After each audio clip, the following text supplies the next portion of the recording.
Hello everyone, स्वागत है आपका सोशियोलॉजी नेट अचीव में। मैक्स वेबर के बारे में पढ़ेंगे। मैक्स वेबर पढ़ाने से पहले ये बता दूं कि हमने इमाइल दुर्खिम, हर्बर्ट स्पेंसर और कार्ल मार्क्स के बारे में पढ़ा है। अगर आपने वो नहीं देखा तो आप प्लेलिस्ट बनाई है, उसमें जाके देख सकते हैं। मैक्स वेबर का जो टाइम पीरियड है वो 1864 से 1920 का है। ये जो मैक्स वेबर हैं वो जर्मन समाजशास्त्री हैं। मैक्स वेबर समाजशास्त्र के जनकों में से उनको भी एक जनक माना जाता है, समाजशास्त्र का जनक माना जाता है, फाउंडिंग फादर ऑफ सोशियोलॉजी कहा जाता है। इन्होंने समाजशास्त्र में मूल अवधारणाएं दी हैं। जो मुख्य अवधारणाएं हैं, मूल समाजशास्त्री अवधारणाओं के लिए इनको जाना जाता है। समाजशास्त्री धारणाओं को, इन अवधारणाओं को विकसित किया। सामाजिक घटनाओं का जो वैज्ञानिक विधि से अध्ययन करना है, जो सामाजिक घटनाएं होती हैं उनका जो वैज्ञानिक विधि से अध्ययन करने का श्रेय किसको जाता है? मैक्स वेबर को जाता है। इन्होंने पद्धति शास्त्र दिया, मैथडोलॉजी दी है, मैथडोलॉजी का विकास किया है। जब मैक्स वेबर का जो टाइम पीरियड था उस समय क्या था कि उसके काल में उनके उस समय जो समय था उस समय एक चुनौती थी कि समाजशास्त्र को विज्ञान की श्रेणी में कैसे रखा जाए, विज्ञान का दर्जा उसको कैसे दिलवाया जाए। तो ये जो चुनौती थी इसको पार करने के लिए उन्होंने जो मैथडोलॉजी दी है इसलिए उनको समाजशास्त्र का जनक कहा जाता है। एक फाउंडिंग फादर के रूप में जाना जाता है मैक्स वेबर को। उन्होंने गहन अध्ययन, डीप अध्ययन करना, चिंतन और सामाजिक घटनाओं का सूक्ष्म विश्लेषण करना, मतलब माइक्रो लेवल पे उसका अध्ययन करना। वेबर ने जो सूक्ष्म विश्लेषण है सामाजिक घटनाओं का, उनका गहन चिंतन है, उस जो समाजशास्त्रीय साहित्य है उसका विकास किया। मतलब जो घटनाएं होती हैं उनका कैसे घोर सूक्ष्म जो गहन अध्ययन है कैसे किया जा सकता है, वो मैथडोलॉजी दी है। उनके जो जीवन काल में ऐसा उनकी पहचान तो बहुत कम थी, लेकिन उनकी मृत्यु के बाद वो ज़्यादा फेमस हुए। अपने ही देश में नहीं, जर्मनी में नहीं, बल्कि वो विश्व के अन्य जो देश हैं उनमें भी उनके विचारों का क्या हुआ, अध्ययन करने का मौका मिला है। और जो जर्मन समाजशास्त्री हैं मैक्स वेबर हैं, उनको एक ऐसे समाजशास्त्री के रूप में जाना जाता है कि वो जैसे शीर्ष विद्वान हैं। शीर्ष विद्वान जैसे आइंस्टीन है, आइंस्टीन अर्थशास्त्र में मार्शल और केन्स है, मानव शास्त्र में ब्राउन, मैलोनोव्स्की है। इसी तरह से उनको भी एक प्रसिद्ध विद्वान माना जाता है, एक शीर्ष विद्वान है। मैक्स वेबर की कृतियाँ, मैक्स वेबर ने कौन कौन से कार्य किए हैं, जो उन्होंने मैथडोलॉजीज दी हैं, तो कौन कौन सी उन्होंने बुकें लिखी हैं, कौन से वर्क किए हैं उन्होंने। पहला है प्राचीन सभ्यता के अपकर्ष के सामाजिक कारण, the social causes of decay of ancient civilization 1896 में। आगे है प्रोटेस्टेंट आचार तथा पूंजीवाद की आत्मा, the Protestant ethic and spirit of capitalism.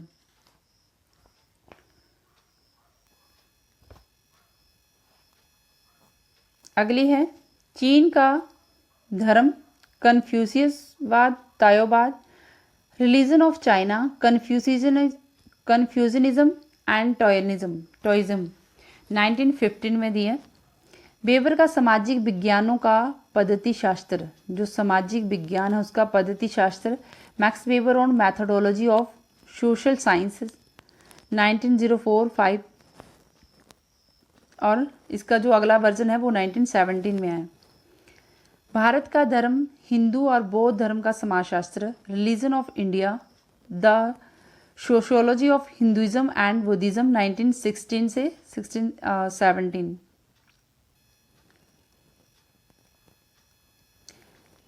प्राचीन यहूदी धर्म, एंशियंट जुडाइज्म 1917 में। सामान्य आर्थिक इतिहास, जनरल इकोनॉमिक हिस्ट्री 1919 और 20। द सिटी उन्होंने लिखी है 1921 में। ये इनका प्रकाशन हुआ है, जो कि हिंदी में इनका प्रकाशन हो जाए। जर्मन भाषा में लिखी गई बुकें हैं, इनका जो काम है वो जर्मन भाषा में हुआ है, जो उसको इंग्लिश में, सॉरी मैंने हिंदी बोल दिया, इंग्लिश में इसका ट्रांसलेट हुआ है। सामाजिक एवं आर्थिक संगठन का सिद्धांत, the theory of social and economic organization 1922। Max Weber के समाजशास्त्र पर निबंध, जो Max Weber essays in sociology 1906 से 24।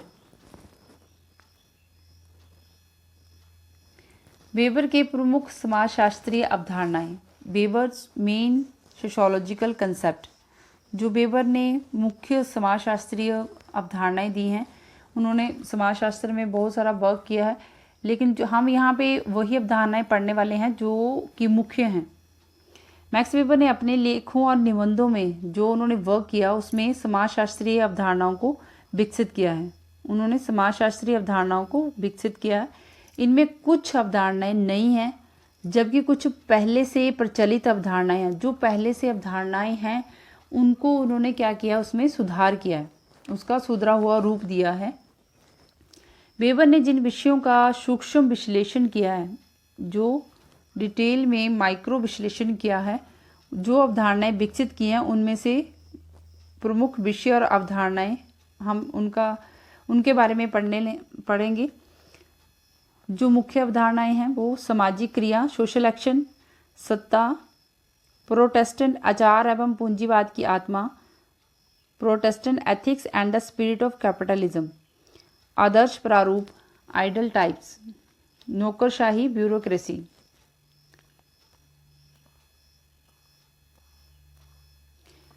पहला है सामाजिक क्रिया, सोशल एक्शन। सामाजिक क्रिया का अर्थ क्या है? Meaning of social action. Weber ने अपनी जो वर्क है, उनका प्रसिद्ध पुस्तक है सामाजिक एवं आर्थिक संगठन का सिद्धांत, the theory of social and economic organization. इसमें सामाजिक क्रिया के विभिन्न पहलुओं का व्याख्या की है। वेबर ने जो इनकी बुक है, इनका वर्क है सामाजिक एवं आर्थिक संगठन का सिद्धांत, उसमें सामाजिक क्रिया की व्याख्या की है। सामाजिक क्रिया किसे कहते हैं, सामाजिक क्रिया के बारे में डिटेल में समझाया है। उन्होंने यह रचना जर्मन भाषा में लिखी थी और इनकी मृत्यु के बाद ये 1922 में प्रकाशित हुई है। परिभाषा दी है वेबर ने कि जो सामाजिक क्रिया है उसका अर्थ स्पष्ट करते हुए उन्होंने बताया कि जो सामाजिक क्रिया है वो किसी भी क्रिया को हमें तब तक सामाजिक क्रिया नहीं कहना है। हमें सामाजिक क्रिया तभी कहना है जब उस क्रिया को करने वाले या करने वाला जो व्यक्ति या करता है वो उस क्रिया को अधिकर्ताओं के द्वारा लगाया गया अर्थ व्यक्तिनिष्ठ सब्जेक्टिव मीनिंग के अनुसार अन्य व्यक्तियों के मनोभावों क्रियाओं का समावेश हो और उन्हीं के अनुसार उसकी गतिविधि निर्धारित हो। मतलब जो कर्ता ने जो क्रिया की है उसी क्रिया को अन्य कर्ताओं के द्वारा भी वही अर्थ लगाया जाए जो उसने जिस अर्थ में उसने वो क्रिया की है, और सभी के मनोभाव और क्रियाएं जो हैं वो उसी के अकॉर्डिंग हो तो ही उसको सामाजिक क्रिया माना जाएगा। जैसे कोई व्यक्ति मूर्ति के आगे बैठा है तो मूर्ति के आगे बैठ के पूजा अर्चना कर रहा है तो वो एक सिंपल क्रिया है। वो अपने निर्जीव वस्तु के साथ जो भी क्रिया कर रहा है वो एक सिंपल क्रिया है। लेकिन जब वो ही व्यक्ति किसी पंडित के कहने पे, जैसे पंडित ने उसको कहा उसके कहने पर वो पूजा अर्चना कर रहा है, वो उन विधि विधान उन कर्म कांड को कर रहा है, तो वो सामाजिक क्रिया है। क्योंकि वो किससे प्रेरित है? एक सजीव से प्रेरित है। जो सजीव से प्रेरित है मतलब दूसरा व्यक्ति उसको कुछ कमांड कर रहा है, उसको बता रहा है, जब दूसरे से प्रभावित होकर वो क्रिया की जा रही है, ये व्यक्ति वो क्रिया कर रहा है, तो वो क्रिया क्या है? सामाजिक क्रिया। जब कोई क्रिया ऐसे है कि कोई व्यक्ति, कोई लड़का जैसे कमरे में बैठा है, कुछ भी कर रहा है, खा रहा है, पी रहा है, उसका कोई मतलब नहीं है, वो एक सामान्य क्रिया है। जब वो क्रिया अगर वो पढ़ रहा है तो उससे दूसरा उसको कुछ गाइड कर रहा है या कुछ बता रहा है तो वो सामाजिक क्रिया है। तो ऐसा ही है कि जो व्यक्ति जैसे मूर्ति के आगे बैठा है, ये मूर्ति है, इसके आगे बैठ के वो पूजा अर्चना कर रहा है, तो वो जो पूजा अर्चना कर रहा है वो एक क्या है, सामान्य क्रिया, वो वहाँ पे एक अपने मनोभाव से वो क्रिया कर रहा है। लेकिन जब वो इस पंडित के कहने से कर रहा है, पंडित ने उसको सुझाया कि ये करना है, ऐसे ऐसे करना है, मंत्रोच्चारण करने हैं, तो वो जब मंत्रोच्चारण कर रहा है, जैसा उसको पंडित जी बता रहे हैं वैसा वैसा मंत्र उच्चारण कर रहा है, उसको समझाया है वैसे कर रहा है, तो वो क्रिया क्या है, सामाजिक क्रिया। आई होप आपको समझ आया हो कि सामाजिक क्रिया क्या है। सामाजिक क्रिया के प्रकार, टाइप्स ऑफ सोशल एक्शन। सामाजिक क्रिया के प्रकार, पहला है तार्किक क्रिया, रैशनल जैक रैशनल एक्शन। ये जो जैक रैशनल एक्शन है, इसको जर्मन भाषा में उन्होंने बेवर ने अपनी बुक में लिखा है, इसका मतलब है रैशनल एक्शन, तार्किक क्रियाएं। तार्किक क्रियाएं होती हैं कि जो कि टारगेट ओरिएंटेड होती हैं, जिसमें कोई टारगेट होता है, व्यक्ति जिस क्रिया को करता है उसमें उसका कोई उद्देश्य होता है, उस उद्देश्य को पूरा करने के लिए वो उस क्रिया को करता है, वो पहले से ही उसके बारे में प्लान करता है, उसके बारे में मैथडोलॉजी बनाता है, उसके बारे में कौन कौन से उसको कार्य करने हैं उसकी योजना बनाता है। जैसे कोई इंजीनियर है, इंजीनियर ने अगर पुल बनाना है, उसका निर्माण करना है, तो उसकी वो संरचना, उसका जो निर्माण है, उसका निर्माण करने से पहले वो एक प्रारूप बनाता है। तो वैसे ही जो तार्किक क्रिया है उसमें व्यक्ति का एक कोई निश्चित उद्देश्य होता है, उस उद्देश्य को पूरा करने के लिए वो तार्किक क्रिया करता है। जैसे कोई पहले जैसे क्रिकेटर है, तो क्रिकेटर क्या करता है, जब उसको मैदान में जाना है तो वो पहले एक रणनीति बनाता है, उस रणनीति के हिसाब से वो अपनी तैयारी करता है, अपनी टीम के साथ वो खेलने जाता है, टीम द्वारा जो मैच खेलना है, जो क्रिकेटर की जो टीम है उसके द्वारा जो मैच खेला जाना है, उस मैच को खेलने के लिए पहले जो रणनीति बनाई है उसके अनुसार वो पहले कार्य करते हैं, फिर वो तैयारी करके मैदान में जाते हैं। तो जैसे परीक्षार्थी है, तो परीक्षार्थी पहले जो अगर उसने एग्ज़ाम क्लियर करना है तो वो पहले तैयारी करता है। तो तैयारी क्या करता है, वो लेक्चर अच्छे से सुनता है, लेक्चर को सुनता है अच्छे से, नोट्स बनाता है, एमसीक्यू सॉल्व करता है। तो वो ये उसकी रणनीति है, इस रणनीति को वो को पूरा करने के लिए, इस रणनीति को वो जो बनाई है रणनीति, वो अपने लक्ष्य को पूरा करने के लिए इस रणनीति को बनाता है, इसको अपने लक्ष्य को पाने के लिए इस तार्किक क्रिया को करता है। जब वो लेक्चर सुन रहा है, ध्यान से सुन रहा है, नोट्स बना रहा है, एमसीक्यू सॉल्व कर रहा है, तो ये क्या है, तार्किक क्रिया है। जो तार्किक क्रिया सामाजिक क्रिया है, लेकिन ये तार्किक क्रिया है, लॉजिक है उसमें कि वो क्रिया क्यों कर रहा है, वो किसी लक्ष्य से प्रेरित है, किसी लक्ष्य को पाने के लिए कर रहा है, तो वो क्रिया क्या है, तार्किक क्रिया।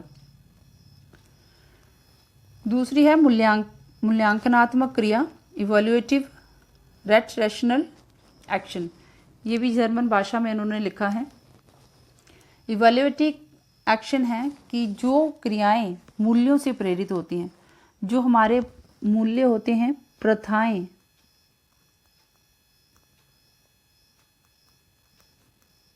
विश्वास, इनसे प्रेरित होकर जो हम क्रिया करते हैं, इसके पीछे कोई तर्क आवश्यक नहीं है, इसके पीछे मूल्य छिपे हैं, मूल्य के वशीभूत होकर वो क्रिया किया जाता है।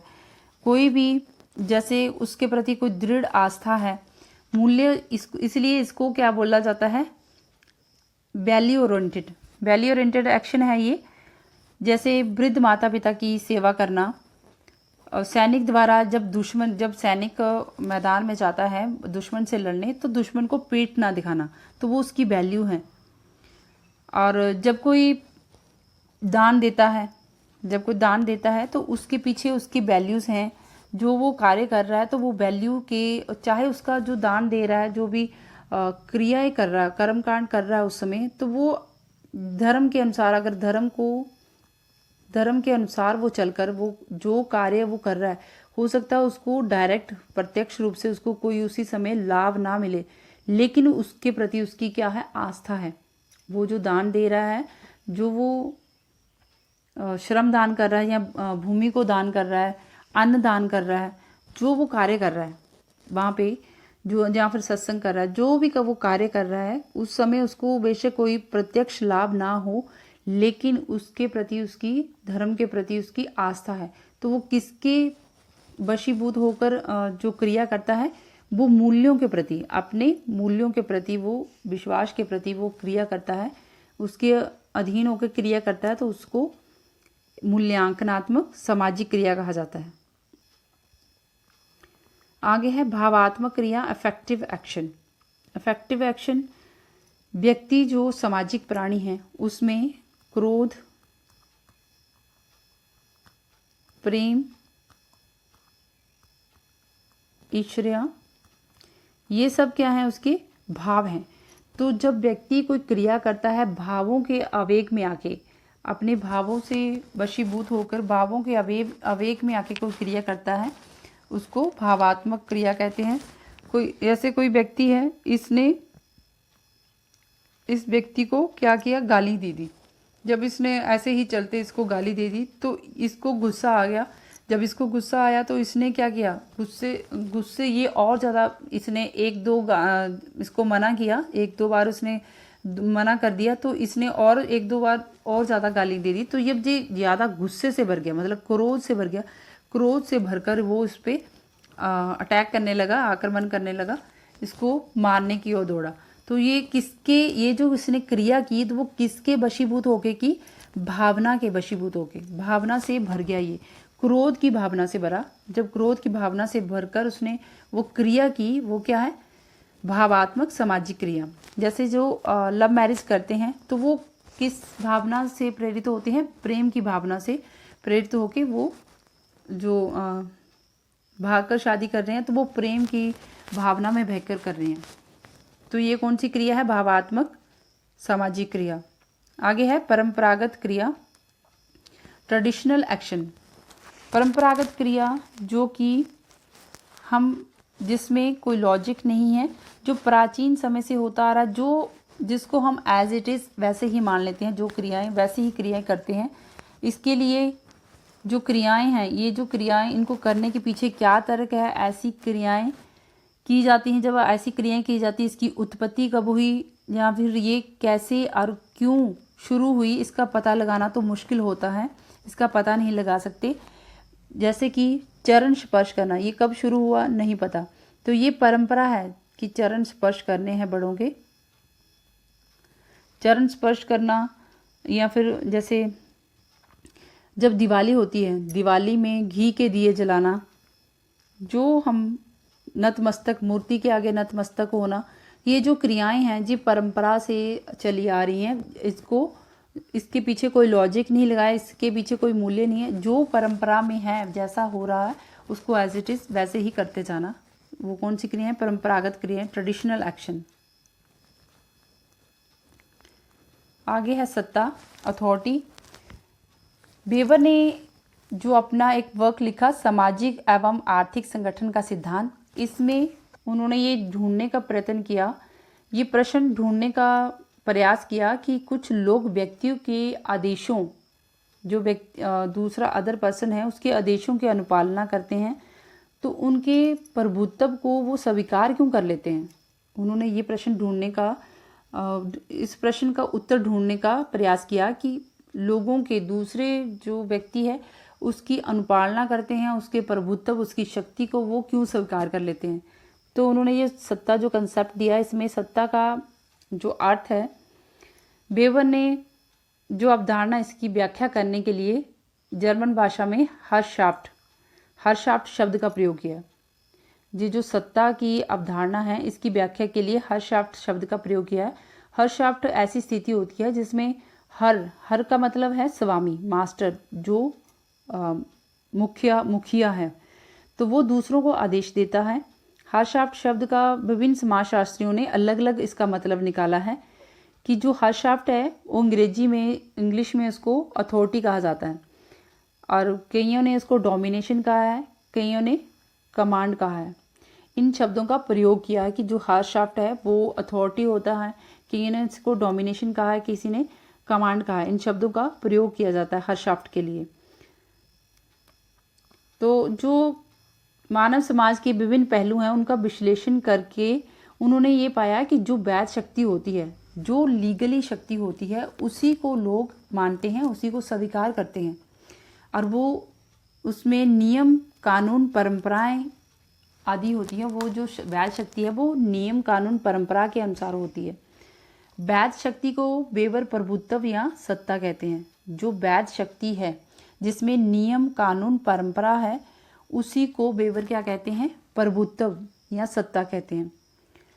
उनका कहना है कि समाज में ये 3 तरह की सत्ता पाई जाती है। वैधानिक सत्ता होती है, कृष्माई सत्ता होती है, पारंपरिक सत्ता होती है।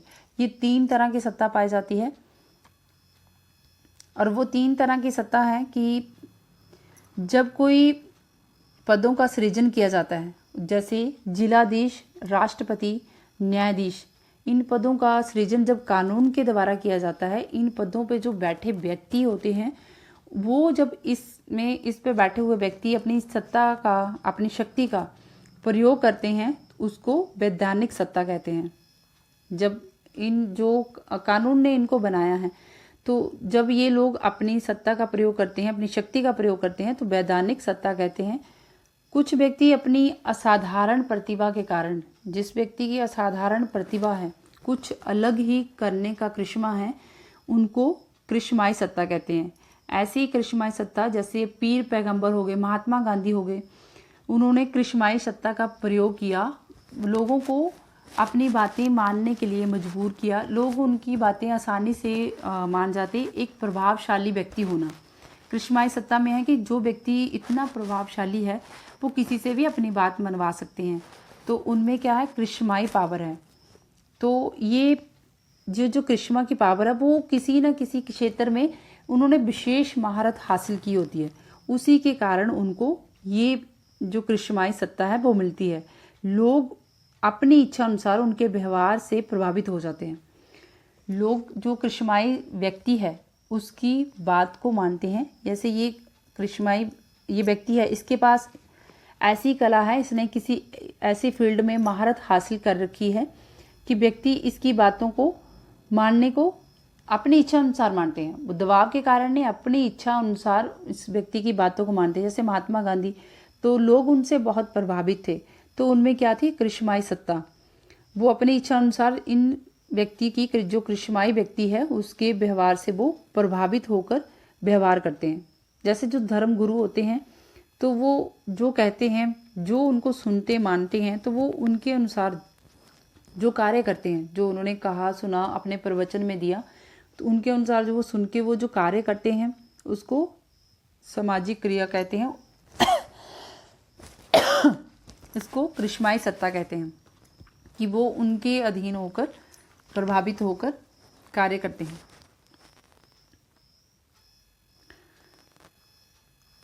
आगे है परंपरागत सत्ता। कुछ व्यक्तियों के द्वारा ये जो प्रयोग की जाने वाली सत्ता है, ऐसी शक्तियाँ मिलती हैं, ऐसी शक्तियाँ, कानून होते हैं, व्यक्ति में ऐसे गुण होते हैं या समाज में लंबे समय से वो प्रथा चलती आ रही है।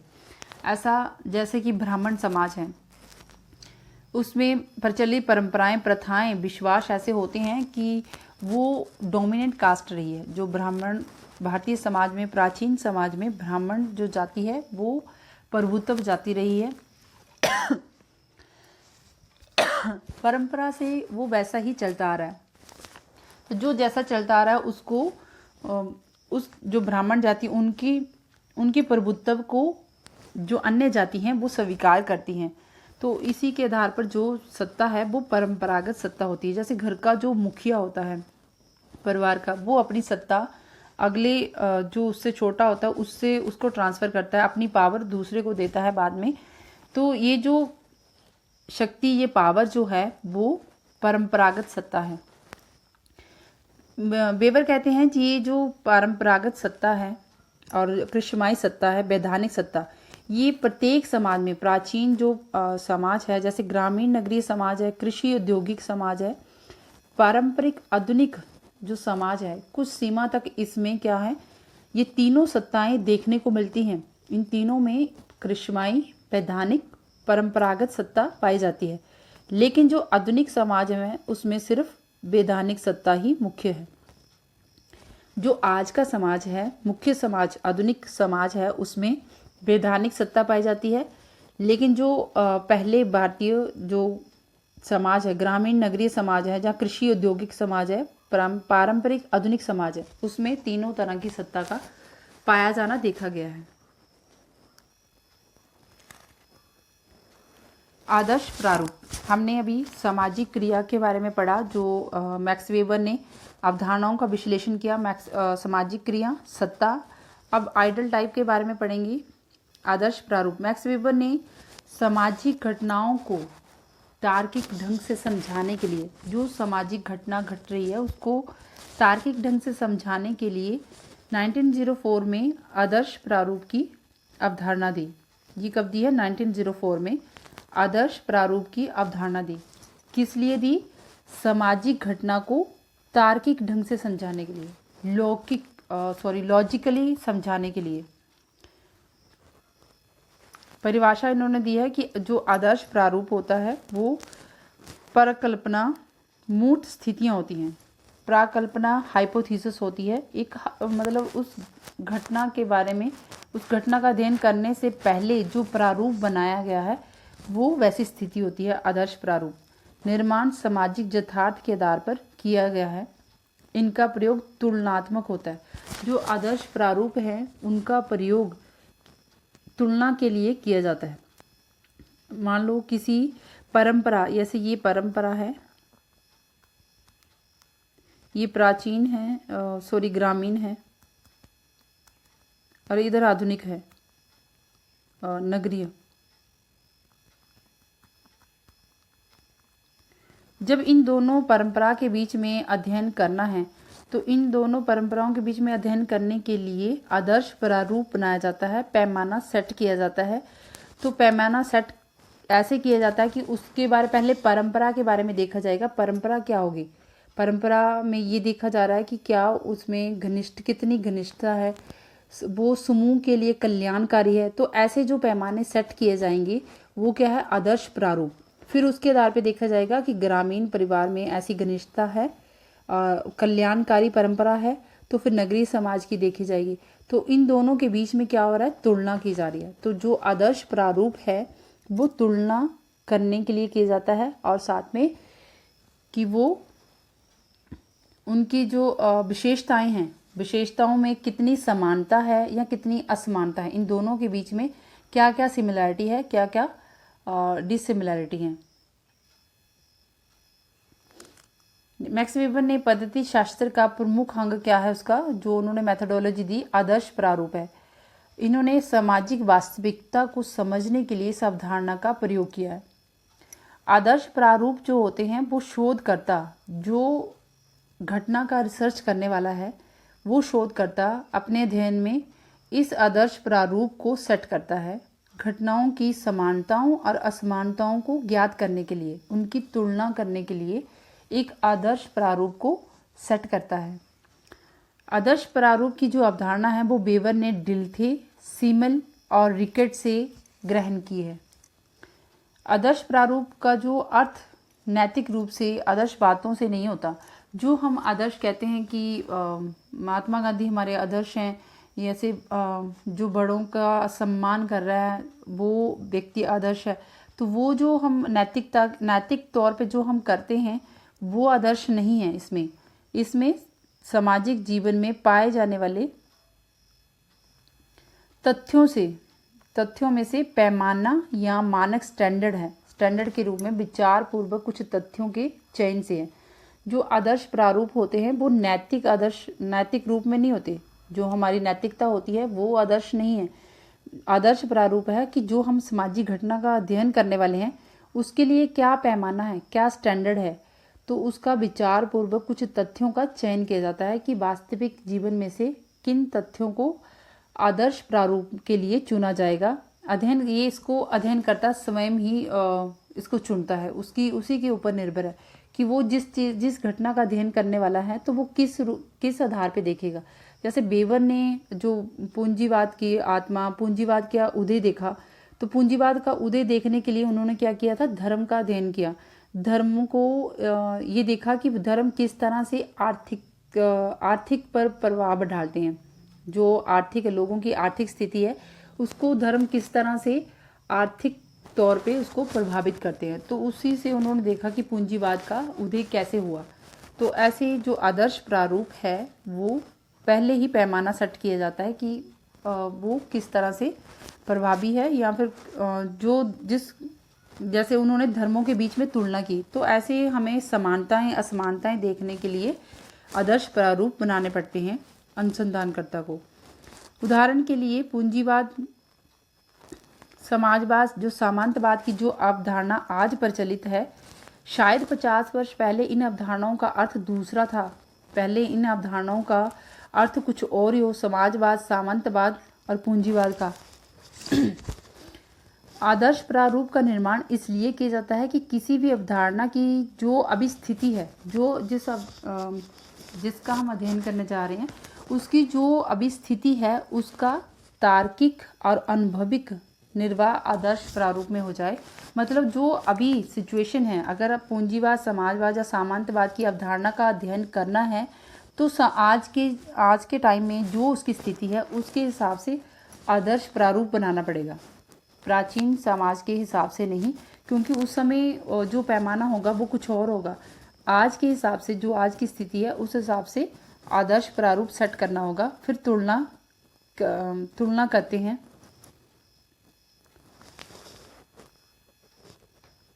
मैक्स वेबर ने जिस आदर्श प्रारूप को समझाने के लिए इस अवधारणा का प्रयोग किया था 1905 में, और यह मान्यता थी कि जो जटिल रहित एवं स्पष्ट अवधारणा ही अनुसंधानकर्ता का मार्ग सुगम बनाती हैं।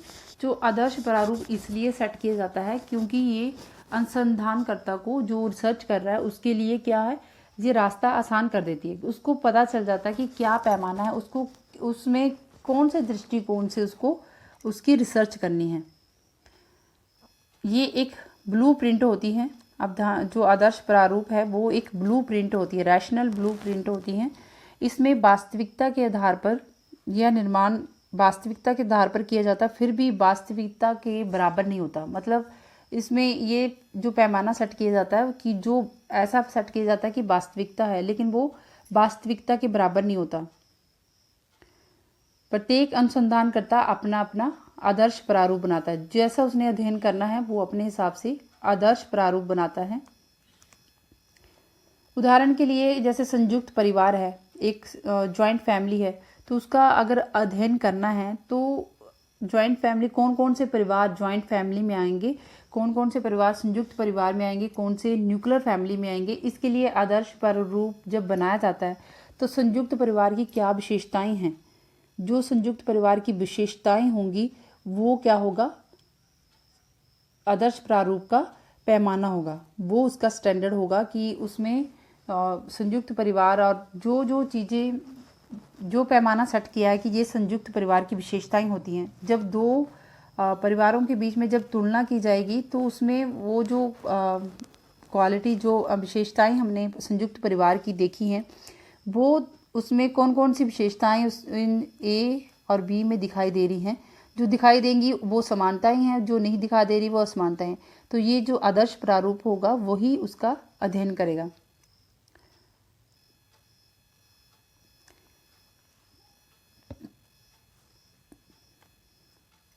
साफ शब्दों में ये कहें कि जो आदर्श प्रारूप है उसका मतलब मूल्यों से नहीं होता, बल्कि एक शुद्ध मॉडल बनाना होता है, एक प्रारूप बनाना होता है। उसका उद्देश्य सिर्फ तुलनात्मक अध्ययन करना होता है। जो आदर्श प्रारूप है वो तुलनात्मक अध्ययन करता है। दो घटनाओं के बीच में एक घटना होती है, उसके उसी तरह की जो दूसरी जगह पे हुई उसका तुलना करता है। आदर्श प्रारूप की प्रकार कि ये कितने तरह के होते हैं। जो ऐतिहासिक विशिष्टता है, जो जैसे कि धर्म का, वेबर ने धर्मों का 6 धर्मों का अध्ययन किया है, उसमें पूंजीवाद के उदय का अध्ययन किया है कि पूंजीवाद का उदय हुआ, तो उसमें उन्होंने आर्थिक कारणों को देखा, कौन कौन से आर्थिकता को प्रेरित करते हैं, कौन से आर्थिक प्रगति को रोकते हैं, कौन से धर्म। तो ऐसे सामाजिक जो यथार्थ है उसमें कैसी संरचना है, कैसी संरचना व्यवस्था है, तो उसके आधार पर नौकरशाही जो है उसको देखा जाता है। आदर्श उसकी संरचना व्यवस्था को लेकर ये आदर्श प्रारूप बनाया जाता है। फिर नौकरशाही का अध्ययन किया जाता है कि इसमें कैसी व्यवस्था संरचना है। विवेकीपूर्ण जो व्यवहार से संबंधित है, जो विवेक खुद जिसका अध्ययन करना उसका पहले उस पैमाना सेट करके आर्थिक गतिविधियों के क्षेत्र में जब हम प्रयोग करते हैं, वो क्या है, आदर्श प्रारूप का प्रकार है कि जो हम विवेकपूर्ण व्यवहार करते हैं, विवेकपूर्ण व्यवहार से संबंधित है। प्रोटेस्टेंट आचार तथा पूंजीवाद की आत्मा, protestant ethics and the spirit of capitalism. इसको हम ये भी कह सकते हैं कि ये सामाजिक परिवर्तन में विचारों की भूमिका, कि सामाजिक परिवर्तन में कौन कौन सी भूमिका रही। वेबर ने जो धार्मिक आचारों, विश्वासों और मान्यताओं, कर्म कांडों का उसकी आर्थिक गतिविधियों पर प्रभाव जानने का प्रयास किया। ये जो हमने अभी पढ़ा धार्मिक आचार और विश्वास हैं, इनका जो गतिविधियों का प्रभाव जानने का अध्ययन किया, तो इसमें आदर्श प्रारूप सेट किया था। आदर्श प्रारूप को सेट किया उन्होंने। आदर्श प्रारूप को सेट करके ये जानने का, गतिविधियों का प्रभाव जानने का प्रयास किया कि इसके माध्यम से उन्होंने ये पाया कि मनुष्य जो धर्म है वो मनुष्य की आर्थिक क्रियाओं पर भी प्रभाव डालता है। जो धर्म है वो मनुष्य की आर्थिक क्रियाओं पर प्रभाव डालता है। धार्मिक आचार उसे आर्थिक क्रियाएं करने के लिए प्रेरित करते हैं या फिर उसे ऐसा करने से रोकते हैं। तो उन्होंने 6 धर्मों का अध्ययन किया है, उनके मूल्य, विश्वास, आचार और उनका तुलनात्मक अध्ययन किया है। तो इसमें उन्होंने ये पाया कि जो प्रोटेस्टेंट धर्म है वो पूंजीवाद को क्या कर रहा है, बढ़ावा दे रहा है। तो प्रोटेस्टेंट धर्म में जो बातें हैं, जो उसके आचार हैं, सामान्य आचार हैं, वो क्या हैं?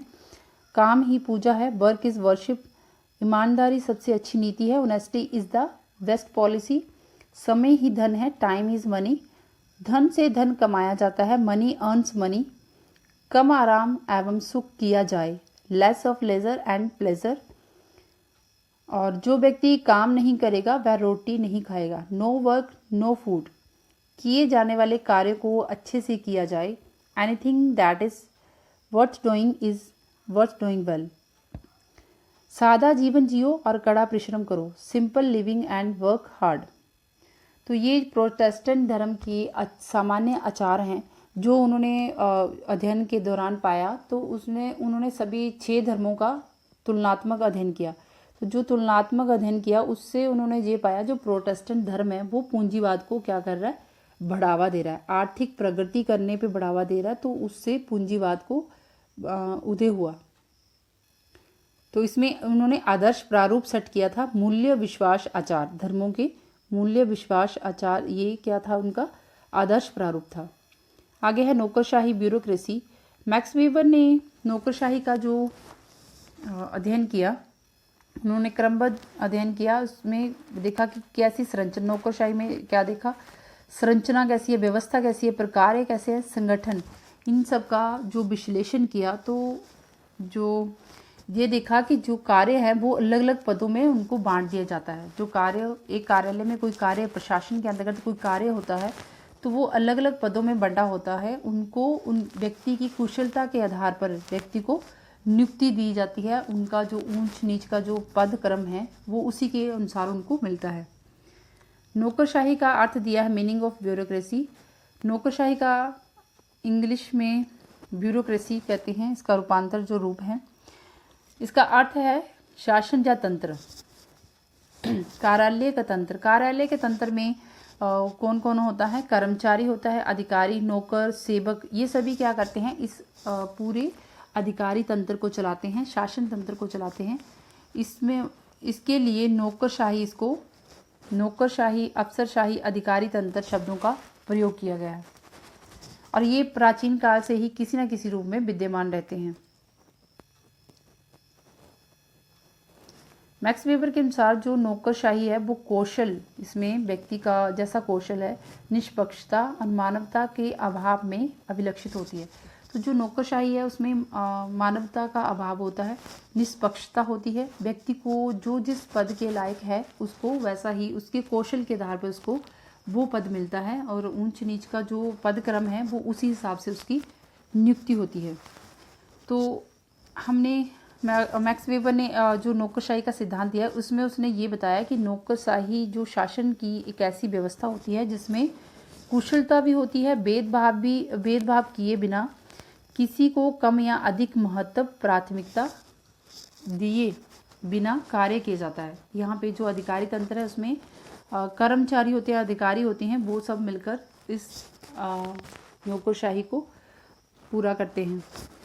अभी हमने यहाँ तक पढ़ा, वीडियो बहुत लंबी हो जाएगी। वर्ग जो उन्होंने वेबर ने वर्ग के बारे में बात की है, स्तरीकरण के बात की है, उसको हम फिर किसी दिन और वीडियो में पढ़ेंगे।